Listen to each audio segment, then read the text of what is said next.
রহমাতুল্লিল আলামিনের অপেক্ষায় দাদা আব্দুল মুত্তালিব পাহাড়ের উপরে দাঁড়িয়ে উত্তর দিকে তাকিয়ে আছেন কখন মুহাম্মদ এবং তার দলের লোকগুলো মক্কায় ঢুকবে।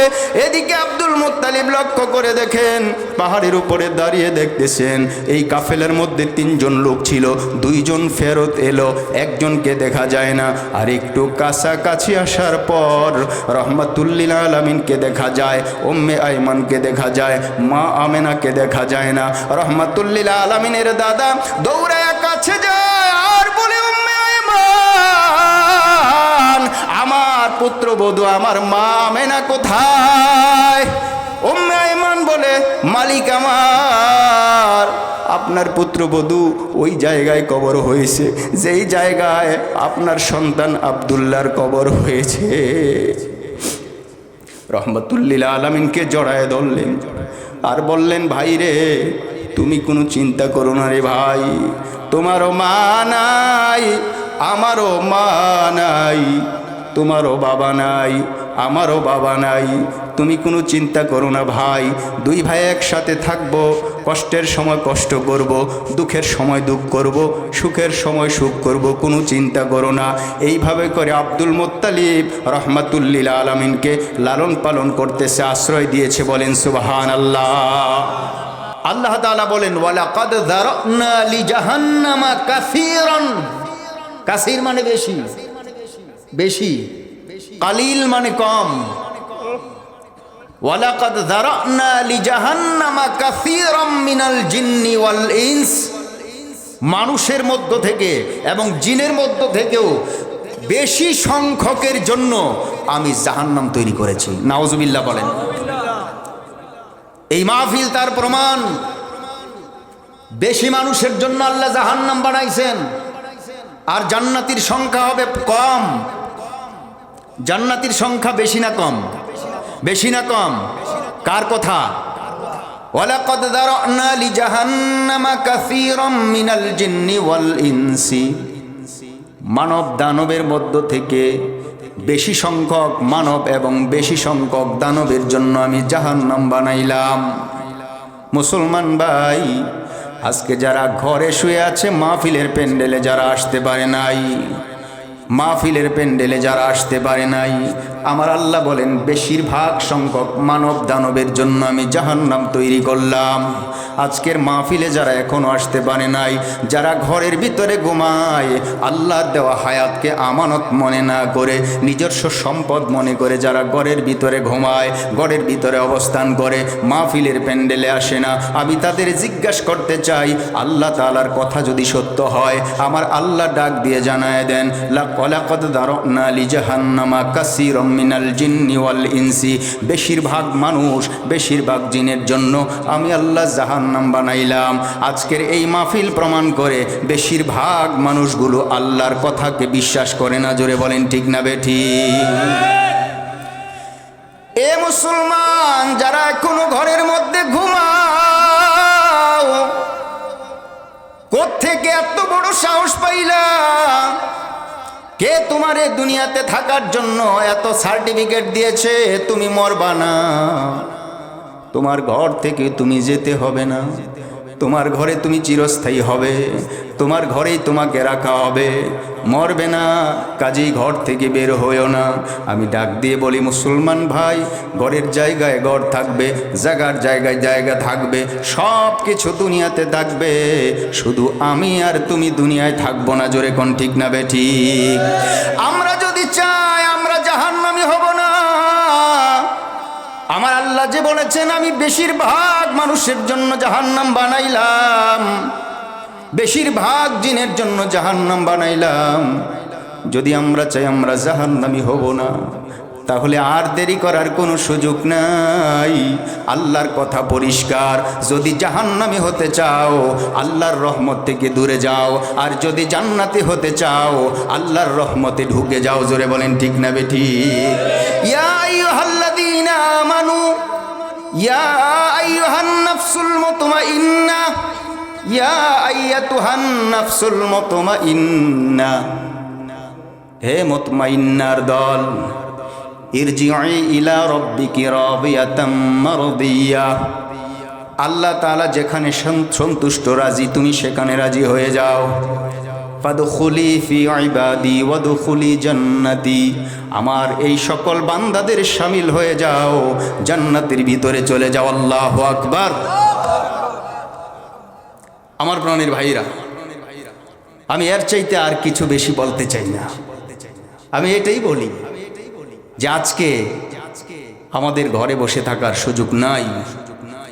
যেখানে আজ ইহুদি মুশরিকেরা আকাশচুম্বী জনপ্রিয়তা অর্জন করে, আমরা মুসলমান বিশ্বের দিকে দিকে মার খাচ্ছি। জোরে বলেন ঠিক না ঠিক? কেন আজকে আমাদের ভিতরে এই পেরেশানি কেন?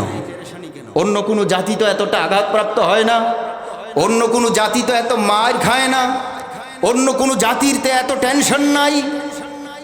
আমরা আখিরি নবীর উম্মত হয়ে আল্লাহর বান্দা হওয়ার পরে আমাদের সবার ভিতরে একটা টেনশন পেরেশানি আছে না নাই? আল্লাহ রাব্বুল আলামিনের কোরআন থেকে আপনাদের সামনে আমি যে আয়াতে কারিমা তিলাওয়াত করলাম, এই আয়াতে কারিমা সূরাতুল আহজাবের 36 নম্বর আয়াত। এই আয়াতটা কেন নাজিল হয়েছে রে ভাই, এই কথাটা আমি আপনাদের সামনে বলার জন্যই এই আয়াতের প্রাথমিক অংশটা আমি তিলাওয়াত করলাম।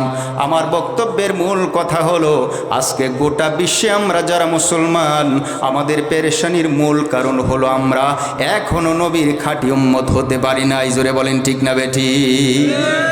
এখনো খাঁটি উম্মত হতে পারি। যদি খাঁটি উম্মত হতে পারতাম, আমাদের অবস্থা এমন হতো না।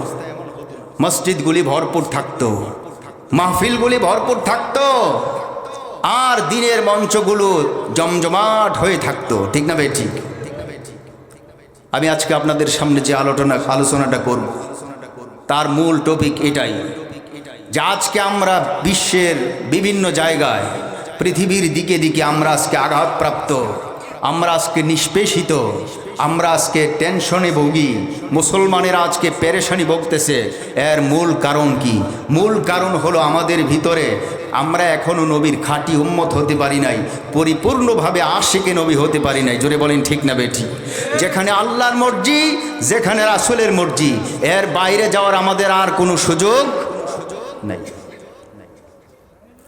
তাই আমি আপনাদেরকে আরজ করছি, আমি বেশিক্ষণ কথা বলবো না। আমি ইতিপূর্বে আপনাদের এখানে অনেকবার এসেছিলাম, আশেপাশে অনেকবার এসেছি, কিন্তু মাঝখানে অনেক সময় গ্যাপ পড়েছে। এজন্য অনেকে আমাকে নতুন করে দেখতেছেন, আর যারা আগে দেখেছেন, চিনেছেন, ওরা জানেন যে আমি কিভাবে আলোচনা করি বা আমার আলোচনার ধাঁচগুলি কেমন হয়। আমার প্রাণের ভাইয়েরা, আমরা সবাই নবীর খাঁটি উম্মত হতে চাই কি চাই না? আমরা সবাই খাঁটি উম্মত হতে চাই কি চাই না? যদি খাঁটি উম্মত হতে চায়, আমাদেরকে আল্লাহ রাব্বুল আলামিনের পয়গম্বর 3টি অর্ডার করেছেন। 3টা অর্ডার। কয়টা অর্ডার? 3টা অর্ডার। এই 3টা অর্ডার যদি আমরা পালন করি, তা আমরা নবীর খাঁটি উম্মত হতে পারবো। রাসূল পাক সাল্লাল্লাহু আলাইহি সাল্লামের খাঁটি উম্মত হওয়ার পর আমাদের জীবন সাকসেস হবে, লাইফ সাকসেস হবে, আমরা পৃথিবীতে জয়ী হব, আমরা আখেরাতেও জয়ী হব।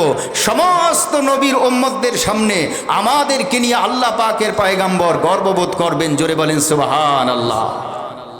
তাহলে আমাদের এখন দরকার সঠিক, সত্য, খাঁটি নবী প্রেম। আমরা তো আজকে নবী প্রেম কত লোকই আছি, বেশিরভাগ যারা ঘরে ঘুমায়, মাহফিলের প্যান্ডেল ছেড়ে যারা ঘরে ঘুমায়, বেশিরভাগ লোকেরাই দাবি করে যে আমরা বড় বড় নবীর বেশি আশেক, আমরা নবীর আশেক। কিন্তু কই, আশেকানার প্রমাণ কোথায়? আশেকানার প্রমাণ কোথায়? মাহফিল হচ্ছে, আল্লাহর কথা হবে, রসুলের কথা হবে, এর বাইরে কিচ্ছু হবে না। কিন্তু আল্লাহ তাআলা এবং তার রসুল কথা বলতে গিয়ে মাঝে মাঝে দুই একটা দৃষ্টান্ত দিছে নাকি দেয় নাই? এরকমই হবে, এরকমই হবে, এর বেশি আর কি হবে? কিন্তু আমরা তো কোরআন শুনতে রাজি না, হাদিস শুনতে রাজি না। এজন্য সাবধান হয়ে যাই, আমরা সাবধান হয়ে যাই। জাগাজি লাগানে কে দুনিয়া নেহি হায়, ইয়া ইবরত কি জাহে তামাশা নেহি হায়। দুনিয়া থাকার জায়গা না, আজকে আছে কালকে থাকবো না। আজকে যেই ঘরের মধ্যে ঘুমাই, এই ঘর থেকে আমাকে সন্তানেরা বের করে দিবে। এই ঘর থেকে আমার স্ত্রী বলবে তাড়াতাড়ি বের করে, তাড়াতাড়ি বের করে দাও। আমার বাবা বলবে তাড়াতাড়ি বের করে দাও। মা বলবে তাড়াতাড়ি জানাজা পড়াও, কাফন পড়াও। এইভাবে করে আমাকে গোরস্থানের মধ্যে দিয়ে আসবে। দিয়ে আসার পরে তারা যার যার মতো কান্নাকাটি করবে। কিন্তু আমার করার কি উপায় থাকবে? আমার করার কিছুই উপায় থাকবে না। যদি আমি রসুলের দেখানো বিধান মতে চলতে পারি, আমার জন্য দুনিয়াও সফল, আখেরাতও সফল। জোরে কোন ঠিক না বেঠিক? রব্বুল আলামিনের পয়গম্বর ডাক দিয়ে জানায় দেন, হে মুসলমান, তোমাদেরকে আমি নবী তিনটা পথ দেখায়া দেই। তিনটা পথ যদি তোমরা পালন করতে পারো, তাহলে নবীর খাঁটি উম্মত হতে পারবে। তোমরা যদি নবীর খাঁটি উম্মত হতে পারো, দুনিয়াও সফল, তোমাদের আখেরাতও সফল। আল্লাহর পয়গম্বর ডাক দিয়ে জানায় দে, মুসলমান, ফালিয়াসদুক হাদিসাহু ইযা হাদ্দাসা, যখন তোমরা কথা বলবে যখন, তখন সত্য কথা বলো, মিথ্যার আশ্রয় গ্রহণ করো না। ওয়ালিউআদ্দি আমানাতাহু ইযা আতুমিনা, যখন তোমাদের কাছে আমানত রাখা হয়, আমানত, ওই আমানতকে যথাযথভাবে তোমরা সংরক্ষণ করবে। যারটা হেফাজত করে তার কাছে পৌঁছাবে, আমানতের খেয়ানত করবে না। ওয়ালিউহসিন জিওয়ারাহু মান জারা, তোমাদের প্রতিবেশী যারা হয় তাদেরকে কোনো দিন তোমরা কষ্ট দিতে পারবে না। সুবহানাল্লাহ কর। এই তিনটা কাজ যদি আমরা করি, আমাদের জীবন সফল হবে। 1 নম্বর সত্য কথা, 1 নম্বর। 2 নম্বর আমানতদারিতা, 2 নম্বর কি? 3 নম্বরে প্রতিবেশীকে কষ্ট না দেওয়া, হক আদায় করা, কষ্ট না দেওয়া। তাহলে এই 3টা জিনিস আজকে আমরা মাহফিল থেকে শিখলাম। 1 নম্বরে সত্য কথা, 2 নম্বর আমানত ঠিক রাখা, 3 নম্বর প্রতিবেশীকে কষ্ট না দেওয়া। আমরা রাজি আছি না নাই? আমরা রাজি আছি কি নাই? বলেন আল্লাহু আকবার। আরো জোরে বলেন আল্লাহু আকবার। আল্লাহ তাআলা কবুল করেন, বলি আমিন। আমার প্রাণের ভাইয়েরা, রব্বুল আলামিন ডাক দিয়ে জানায় দেন, আমার যে উম্মত, আমার যেই বান্দা আমাকে মহাব্বত করতে চায়, আমাকে ভালোবাসতে চায়, সে যেন আমার রসুলের ইতআত করে, আমার রসুলের খাঁটি উম্মত হয়ে যায়। আমার রসুলের খাঁটি উম্মত যদি হয়ে যায়, আমার এই বান্দার কোনো চিন্তা থাকবে না, কোনো ভয় থাকবে না। যদি চিন্তা না থাকে, যদি কোনো ভয় না থাকে, তাহলে আমার জীবনটা সাকসেস হবে, আখেরাতেও সফল, আমি দুনিয়াতেও সফল। জোরে বলেন ঠিক না বেঠিক? রহমাতুল্লিল আলামিন এমন একটা রহমতের নবী, এ আল্লাহর পয়গম্বর ডাক দিয়ে জানায় দেয়, মুসলমান, আমি তোমাদেরকে বলে দেই, খালেস ভাবে আশিকে নবী কিভাবে হওয়া যায়। রহমাতুল্লিল আলামিন ডাক দিয়ে জানায় দেয়, মুসলমান, 3টা অভ্যাস তোমাদের ভিতরে গড়ে নাও, তাহলে তুমি খাঁটি আশিকে রাসূল হতে পারবে। বেজাল মার্কা আশিকে রাসূলের অভাব নাই। খাঁটি আশিকে রাসূল খুঁজে খুব বেশি পাওয়া যায় না, ঠিক না বেঠি? পাওয়া যায় না। এজন্য খাঁটি আশিকে রাসূল কারে কয়? আর কিভাবে আমরা আশিকে নবী হতে পারি? নবী পাক সাল্লাল্লাহু আলাইহি সাল্লাম ছাড়া এই দুনিয়াতে আমরা যারা আছি, আমাদেরকে হাসরের ময়দান থেকে জান্নাতে নেওয়ার আর কি কেউ আছে? আর কেউ আছে? এমন দয়াল নবী, এমন মায়ার নবী, এমন মোহাব্বতের নবী আর নাই। কাজেই তার জন্য আমরা পাগল হওয়া দরকার। আমরা পাগল হওয়া, আমরা তার আমলগুলো, তার দেখানো পথে যদি আমরা চলতে পারি, আমরা করতে পারি, আমাদের জীবন দুনিয়াতেও সফল, আখেরাতেও সফল। জোরে বলেন ঠিক না বেটি? এজন্য আমার প্রাণের ভাইয়েরা, রাহমাতুল্লিল আলামিন এমন একজন নবীর নাম, আমার নবী সাল্লাল্লাহু আলাইহি ওয়াসাল্লাম বয়স যখন 6 বছর হয়ে যায়, রহমাতুল্লিল আলামিন বাচ্চা মানুষ, মক্কা নগরী কাবা ঘরের দক্ষিণ পূর্ব কর্নারে প্রায় 700 হাত দূরে একটা ছোট পাহাড় আছে। ওই পাহাড়ের নাম হলো জাবালেস, ওই পাহাড়ের নাম হলো সাফা পাহাড়। দক্ষিণ পাশে একটা পাহাড় নাম তার সাফা পাহাড়, উত্তর পাশে আর একটা পাহাড় নাম তার মারোয়া পাহাড়। সাফা মারোয়া দুই পাহাড়ে হাজী সাহেবরা দৌড়াদৌড়ি করে সাই করে। মুসলমান ভাই, রহমাতুল্লিল আলামিনের বয়স তখন 6 বছর। কয় বছর? প্রায় 6 বছর বয়সে রহমাতুল্লিল আলামিন মক্কা নগরীতে আমার আল্লাহর পয়গম্বর 6 বছরে বয়সের বালক রহমাতুল্লিল আলামিন খেলাধুলা দেখার জন্য সাফা পাহাড়ে যান। সাফা পাহাড়টা থেকে তার জন্মের যেই ঘর, মা আমেনার যেই ঘরে রহমাতুল্লিল আলামিন জন্মগ্রহণ করেছেন, ওই ঘরটা হলো কাবাগর থেকে 1200 হাত পূর্ব দিকে। প্রায় 1200 হাত পূর্ব দিক থেকে সাফা পাহাড়টা এইভাবে কোনাকুনি দেখা যায়। সাফা পাহাড়ের মধ্যে বিকালবেলা রহমাতুল্লিল আলামিন খেলা দেখার জন্য প্রত্যেক দিন নিয়মিত আসেন। আজও বিকালবেলা প্রত্যেক দিনের মতো আসলেন। প্রত্যেক সন্তানগুলো সন্ধ্যা হলে বাড়িতে চলে যায়। খেলার মাঠ যখন ভেঙে যায়, যার যার সন্তানগুলো চেয়ে সেই লোকগুলো এসে বাড়িতে নিয়ে যায়। রহমাতুল্লিল আলামিন আজকে সন্ধ্যা ঘনিয়ে সূর্য ডুবে গেছে, এখনও দিনের নবী সাল্লাল্লাহু আলাইহি সাল্লাম বাড়িতে গেলেন না। বড় চিন্তা। আমেনা বড় চিন্তায় পড়ে যায়, হায় রে আমার সন্তান। প্রত্যেক দিন সন্ধ্যা হলে পরে আমার সন্তান যার যার মতো করে বাড়িতে মানুষগুলো যাওয়ার পর আমার সন্তানও নিজে নিজে বাড়িতে আসে। আজকে সূর্য ডুবে গিয়েছে, অন্ধকার প্রায় হয়ে গিয়েছে, এখনো আমার সন্তান এলো না কেন? আমার সন্তান কোথায় গেল? আমেনা দৌড়ায় সাফা পাহাড়ের দিকে যায়। লক্ষ্য করে দেখেন দুজাহানের সরদার রহমাতুল্লিল আলামিন সাফা পাহাড়ের মধ্যে এক প্রান্তে একটু পাথরের মধ্যে হেলান দিয়া এইভাবে মাথাটা হাতের মধ্যে রেখে চোখের পানিগুলো ছেড়ে দিয়ে কাঁদতেছেন। রহমাতুল্লিল আলামিন চোখের পানিগুলো ছেড়ে দিয়ে কাঁদতেছেন। কেউ নাই। দিনের নবী সাল্লাল্লাহু আলাইহি সাল্লাম চোখের পানিগুলো ঝরিয়ে কাঁদতেছে। পিছন দিক থেকে মা আমেনা ডাক দিয়ে বলেন, মুহাম্মদ, তালহীন মুহাম্মদ, এখানে আসো মুহাম্মদ। কেন তুমি কাঁদো রে বাবা? তোমার কি হয়েছে? কেন তুমি কান্নাকাটি করো রে বাবা? এখানে বসে আছো কেন? এখানে তো কেউ নাই, খেলার মাঠ তো ভেঙে গেছে, যার যার মতো সবাই বাড়িতে চলে যায়। রহমাতুল্লিল আলামিন চোখ খুলে দেখে মা, ডাক দিয়ে বলেন, মা এখানে খেলা দেখার জন্য এসেছি মা, এখানে আমি খেলা দেখার জন্য এলাম। সন্ধ্যা হলে পরে দেখি প্রত্যেক দিন এক একটা বাচ্চার বাবা এসে তাদেরকে কোলে জড়াইয়া, তাদেরকে কোলের মধ্যে নিয়া ময়লাগুলো ঝেড়ে যার যার বাচ্চাকে সে কোলে জড়াইয়া চুমু খাইতে বাড়িতে নিয়ে যায় মা। এ মা, আমার বন্ধু তাহেরকে দেখলাম, তার বাবা এলো, তার বাবা এসে তাকে জড়ায় ধরলো, ময়লাগুলো পরিষ্কার করে দিল।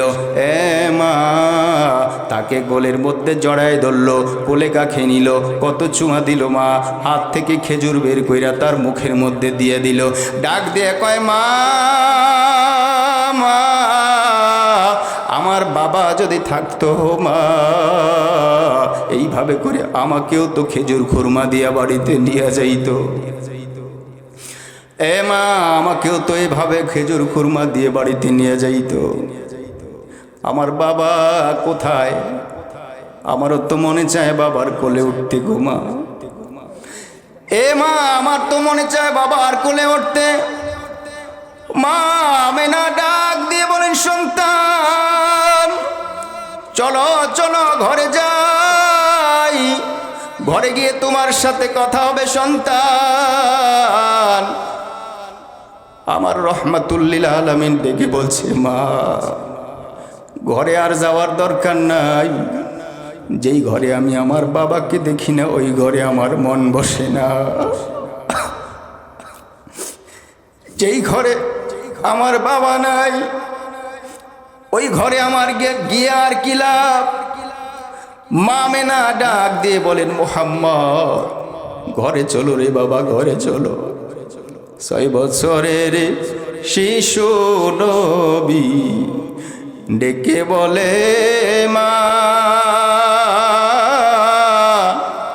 মা মা গো, সবার বাবা দেখি আমার বাবাকে দেখি না।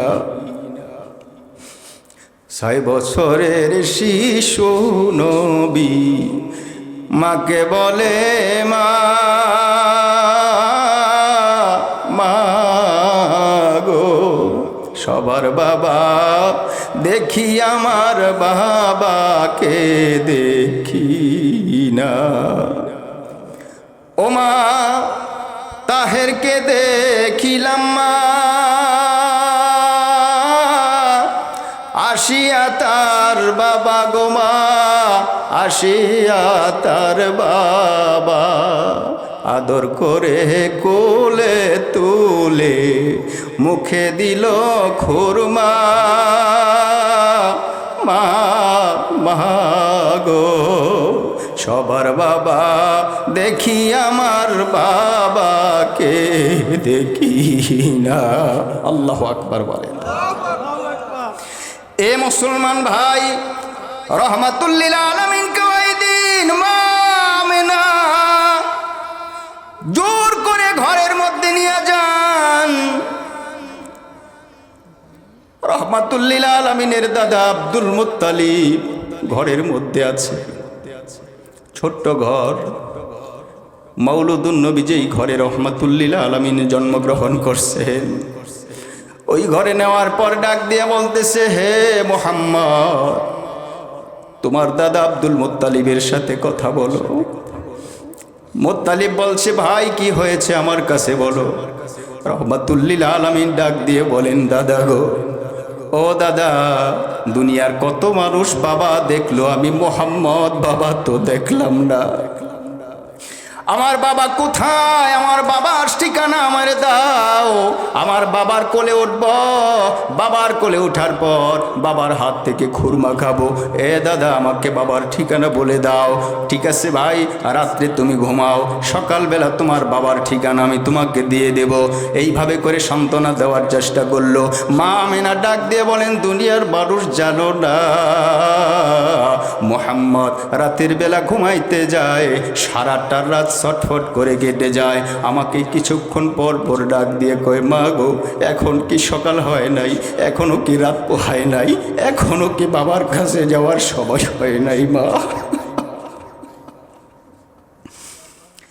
এইভাবে করে রাত যখন কেটে যায়, সকাল হওয়ার পর আব্দুল মুত্তালিব আমেনাকে ডেকে বললেন, আমেনা মা, তোমার সাথে উম্মে আইমানকে নিয়ে যাও, যাও দূর মদিনায় যাও, ওখানে গিয়ে কয়েকদিন ঘুরে ফিরে আসো। যাওয়ার কালে আমার সন্তান আব্দুল্লাহর কবরটার কাছ দিয়ে যাইও, কারণ আবু আবা নামক জায়গায় আমার সন্তান আব্দুল্লাহর কবর আছে। যাওয়ার সময় কবরের পাশ দিয়ে যাইও। রাহমাতুল্লিল আলামিন সাল্লাল্লাহু আলাইহি ওয়াসাল্লামকে সাথে দিয়া 6 বছরের সন্তান, সাথে দিয়ে মা উম্মে আইমান, মা আমেনা, দুইজন তারা রওনা হয়ে যায় মদিনার দিকে। 1 পা 2 পা করে সামনের দিকে যায়। মক্কা থেকে মদিনা প্রায় 450 কিলোমিটার দূর। এই 450 কিলোমিটার দূর যাওয়ার জন্য মহিলা মানুষ কিছুক্ষণ পর পর হাঁপায়া যায়, কিছুক্ষণ পর পর জিরাবার জন্য পথের ধারে বসে যায়। রাহমাতুল্লিল আলামিন ডাক দিয়ে বলে, মা, রাস্তার মধ্যে সময় নষ্ট করো না গো মা, আমাকে আমার বাবার কাছে পৌঁছে দাও, তারপরে তোমরা ইচ্ছে মতো রেস্ট নিবা, ইচ্ছে মতো জিরাইবা মা, এখন রাস্তার মধ্যে বসাবসি করো না। রাহমাতুল্লিল আলামিনকে সঙ্গে নিয়া মা আমেনা ডাক দিয়ে বলেন, চলো মুহাম্মদ, চলো আমরা সামনের দিকে যাই। রহমাতুল্লিল আলামিনকে সাথে নিয়ে মা আমেনা চললেন, সাথে উম্মে আইমান ঘরের যে বাদী ছিল দাসী, তারেও সাথে নিয়ে চললেন। 3 জন চলতে চলতে আস্তে আস্তে করে ওই জায়গায় চলে যায়, মক্কা মদিনার প্রায় মাঝামাঝি জায়গায় আবু আবা নামক জায়গার মধ্যে যাওয়ার পর রহমাতুল্লিল আলামিনকে উম্মে আইমানের পাশে দাঁড় করাইলেন। এ উম্মে আইমান, তুমি আমার মুহাম্মদকে রাখো, আমি একটু সামনে যাই। রহমাতুল্লিল আলামিনের মা আমেনা একটু সামনে গেলেন ছোট্ট একটা কালো পাহাড়, ওই কালো পাহাড়ের মধ্যেই আছে আব্দুল্লাহর কবর। আব্দুল্লাহর কবরের পাশে গিয়া আমেনা চোখের পানিগুলো ঝরার কান্দে, হে আমার স্বামী, সন্তানকে আপনি আমার কাছে রেখে আসলেন, 6টি বছর হয়ে গেছে স্বামী, আজ তোমার সন্তানকে আমি কোনোভাবেই সান্ত্বনা দিতে পারি না।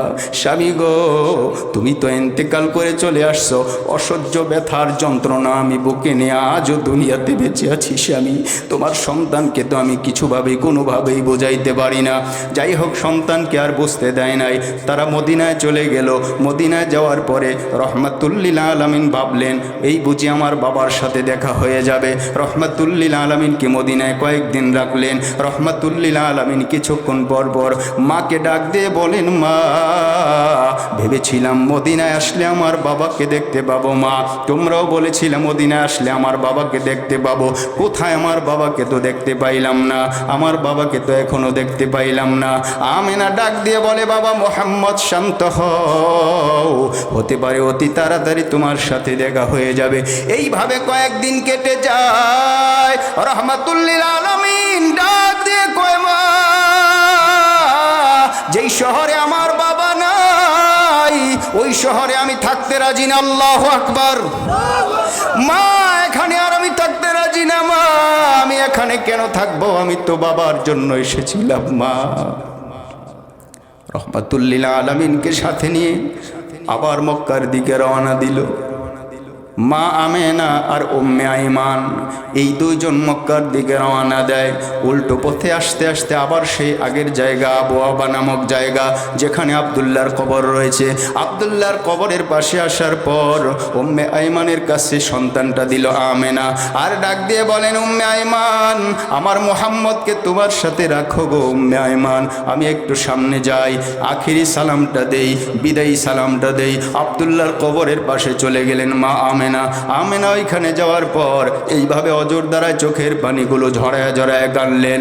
অসহ্য যন্ত্রণা বুকের মধ্যে নিয়া মা আমেনা আব্দুল্লাহর কবরের পাশে দাঁড়ায়, ডাক দিয়ে বলেন, আব্দুল্লাহ, দুনিয়ার সব ব্যথা সহ্য করা যায়, তোমার সন্তান তোমাকে দেখতে চায়, আমি আমেনা কিভাবে দেখাই, আমি তো দেখাবার কোনো সুযোগ নাই, আমি কিভাবে তোমার সন্তানকে বলি যে তুমি আগে ইন্তেকাল করেছ, আমার তো বলার কোনো ভাষা নাই, আমার কলিজা ফেটে যায়।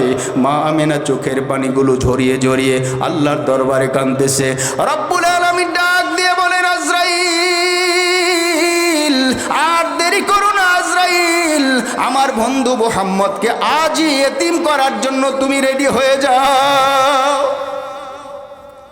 আজরাইল আর দেরি করলেন না, চলে আসলেন সেই আবওয়াবা নামক জায়গায়।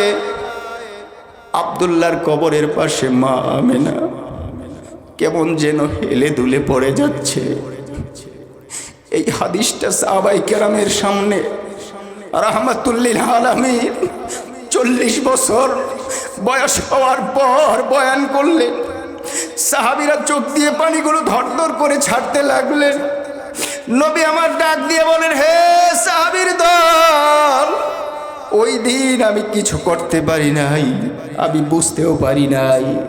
উম্মে আইমান আমাকে জড়ায় ধইরা রাখছে, কিন্তু আমি লক্ষ্য করে দেখলাম আমার মা যেন জমিনের মধ্যে পড়ে যাচ্ছে। আমি ডাক দিলাম, মা তোমার কি হয়েছে মা? মা ডাক দিয়ে বলেন, বাবা মুহাম্মদ, কুল্লু জাদিদিম বাল, প্রত্যেকটা নতুন জিনিস পুরান হয়। অকুল্লু হাইয়িন মাইয়িত, প্রত্যেকটা জীবিত প্রাণী মারা যায়। বাবারে, আমি আর বাঁচবো না রে বাবা। উম্মে আইমানকে ডেকে বলছেন, উম্মে আইমান, উম্মে আইমানকে বলছে, উম্মে আইমান, আমার ইন্তেকালের পর আমার সন্তান মুহাম্মদকে নিয়ে তুমি একা একাই মক্কায় চলে যাইও। আল্লাহু আকবার বলেন। মুসলমান ভাইরা আমার, রাহমাতুল্লিল আলামিনের নবী প্রেম কারে কয়, একটু দিল দিয়া যদি শোনা যায় দুনিয়াতে কত কিছুর জন্য কাঁদলা, নবীর জন্য কয়দিন কাঁদছ? রহমাতুল্লিল আলামিনের জন্য কয়দিন তোমার মায়া লেগেছে? আমার প্রাণের ভাইয়েরা, দিনের নবী সাল্লাল্লাহু আলাইহি সাল্লাম এই দৃশ্য নিজের চোখে দেখলেন। নিজের চোখে দেখার পর আল্লাহর পয়গম্বর বলেন, আমি তখন কিছুই করতে পারলাম না। আমেনা লুটিয়ে পড়ল মাটিতে, আমার মা লুটিয়ে পড়ল মাটিতে। উম্মে আইমান আমাকে ধরে রাখলো। মার ইন্তেকাল করার পর উম্মে আইমানকে লক্ষ্য করে দেখলাম, আমাকে বললেন, বাবারে। উম্মে আইমান ডাক দিয়ে বলে, মোহাম্মদ, যেই কবরের উপরে, যেই উঁচু টিলাটার উপরে তোমার মা পড়ে গিয়েছে, ওই কবরের ভিতরে, ওই টিলাটার নিচেই তোমার বাবা আব্দুল্লাহর কবর রয়েছে। এ মুহাম্মদ, তুমি এখানে দাঁড়াও। রহমাতুল্লিল আলামিন ডাক দিয়ে বলেন, উম্মে আইমান, আমার মার কি হলো গো? উম্মে আইমান, আমার মার কি হলো? উম্মে আইমান বলে, বাবা, তোমার মা আমেনা এই দুনিয়ার মায়া ছেড়ে পরপারে চলে গেছে। উম্মে আইমান কাছে গিয়া মাটিগুলো দুই হাতে সরাইলেন, পাথরগুলো সরাইয়া একটা ড্রেনের মতো করলেন। মা আমেনার হাত ধরে টেনে যখন ড্রেনের মধ্যে শোয়ানোর জন্য উম্মে আইমান যায়, রহমাতুল্লিল আলামিন ডাক দিয়ে বলেন, আমি সব বুঝতে পারলাম, আমার আর কিছু বোঝার বাকি নাই। আমি ডেকে বললাম, উম্মে আইমান, আমার মা আমিনারে কেন গর্তের মধ্যে ফেলাও? উম্মে আইমান ডাক দিয়ে বলে, বাবা, এটাই দুনিয়ার নিয়ম, এটাই দুনিয়ার নিয়ম, আমাকে তুমি বাধা দিও না রে বাবা। উম্মে আইমান ওই দিন আমেনাকে কবর দিল। আমেনা এবং আব্দুল্লাহ দুজনের কবর। রহমাতুল্লিল আলামিন চোখের পানিগুলো ঝরায় ঝরায় কান্দে, আর সাহাবীদেরকে এই ওয়াজ করলেন, ইতিহাসটা বয়ান করলেন। উম্মে আইমান ওই দিন ডাক দিয়ে বলে, মুহাম্মদ, চলো চলো আমরা মক্কায় যাই। রহমাতুল্লিল আলামিন ডেকে বলেন, হে ফুফু উম্মে আইমান, যেখানে আমার বাবা নাই, যেখানে আমার মা নাই, ওই শহরে ওই মক্কায় আমাকে আর যাওয়ার কোনো দরকার নাই, আমি আর ওই মক্কাতে যেতে চাই না। উম্মে আইমান জোর করে হাত ধরে টানতে টানতে মক্কার দিকে নিয়ে যায়, আর বলে, তুমি আমার এখন আমানত, তোমার দাদার কাছে যদি তোমারে পৌঁছায় দিতে পারি, আমার দায়িত্ব শেষ হবে রে বাবা, তাড়াতাড়ি চলো, তাড়াতাড়ি চলো। প্রায় জোর করে মুহাম্মদ সাল্লাল্লাহু আলাইহি সাল্লামকে ওই দিন মক্কা নগরীতে নিয়ে যায়।